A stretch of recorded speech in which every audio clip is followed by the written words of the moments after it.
কবরে এসে প্রথম প্রশ্ন করবে, মুনকার নাকির যখন চলে আসবে, 40 কদম যখন আত্মীয় স্বজনরা লাশটাকে কবরের মধ্যে দিয়ে 40 কদম চলে যায়, তখনই ফেরেশতা চলে আসে।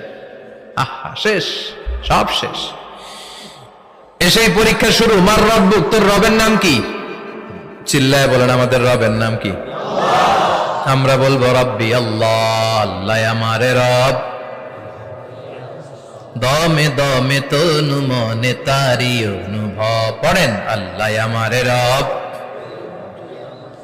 তোমার দুনিয়াতে আমি যেদিকে তাকাই, অথই নিয়ামতে ডুবে আছি সবাই।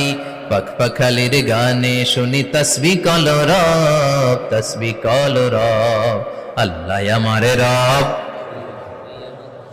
প্রথম প্রশ্ন, তোমার রব কে? আমরা বলবো আমাদের রব আল্লাহ। দ্বিতীয় প্রশ্ন, মা দিন